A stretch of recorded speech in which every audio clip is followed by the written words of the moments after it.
Hello बच्चों, let's see the question. The question is consider the following four statements A, B, C and D and select the right option for the incorrect statements.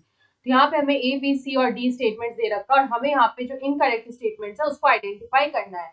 Option 1 is A and C, option 2 is C and D, option 3 is B, C and D and option 4 is B and D. तो यहाँ पे अगर हम लोग देखें तो सबसे पहले हम लोग लिखेंगे इस क्वेश्चन का की कंसेप्ट. यहाँ पे अगर हम लोग की कंसेप्ट की बात करें तो यहाँ पे हम लोग बात करेंगे अबाउट मेंडल.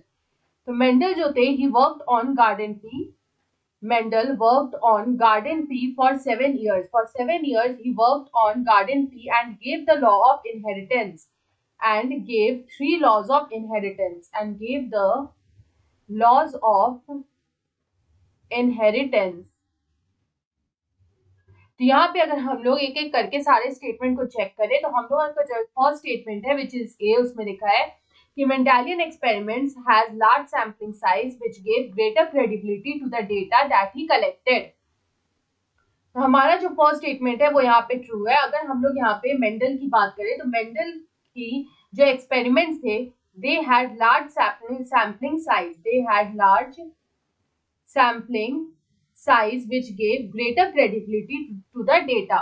उसके बाद अगर हम लोग यहाँ पे बी देखें तो लिखा है option B, statement B is recessive allele influences the appearance of the phenotype even in the presence of an alternative allele. तो यहाँ पे ये स्टेटमेंट हमारा फॉल्स हो जाएगा क्योंकि यहाँ पे जो मेंडल ने हमें लॉ दिया था वो था मेंडल्स लॉ ऑफ डोमिनेंस. तो यहाँ पे इसका क्या मीनिंग है कि यहाँ पे जो दो एलील होते हैं तो यहाँ पे जो डोमिनेंट एलील होता है वो यहाँ पे खुद को एक्सप्रेस करता है. It expresses itself. और यहाँ पे इन अ heterozygous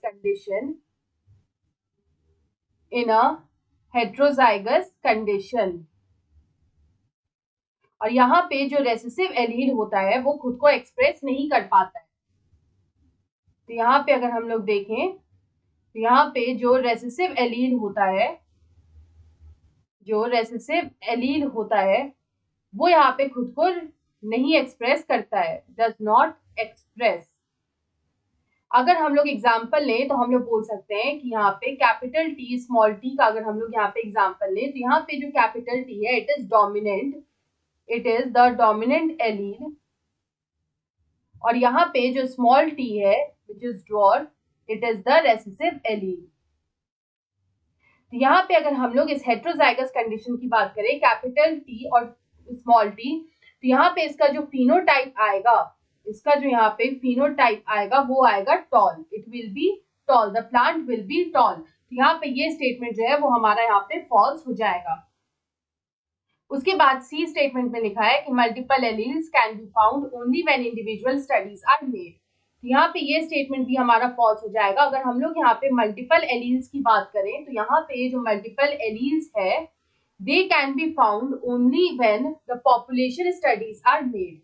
only when the population studies are made, not individual studies. उसके बाद अगर हम लोग यहाँ पे डी स्टेटमेंट देखें तो लिखा है in the F2 generation of the Mendelian monohybrid cross the tall and dwarf traits were identical to their parental types and show blending. तो हमारा ये स्टेटमेंट भी यहाँ पे फॉल्स हो जाएगा क्योंकि अगर हम लोग यहाँ पे मेंडेलियन मोनोहाइब्रिड क्रॉस की अगर बात करें तो यहाँ पे जो इसका फिनोटिपिक रेशियो आता है, यहाँ पे इसका जो फिनोटिपिक रेशियो जो आता है वो आता है 3:1. It is 3:1 and they do not show blending. यहाँ पे कोई भी blending जो है वो शो नहीं करता है. तो हम लोग बोल सकते हैं that they do not show any blending which shows, या फिर हम लोग बोल सकते हैं which proves the law of segregation. They do not show any blending. तो यहाँ पे अगर हम इस क्वेश्चन का करेक्ट आंसर देखें तो हमारा बी, सी और डी जो है ये तीनों ही यहाँ पे फॉल्स स्टेटमेंट है. सो ऑप्शन 3 में दे रखा है B, C, D. So option 3 is the right answer. I hope you understood it well. Best of luck.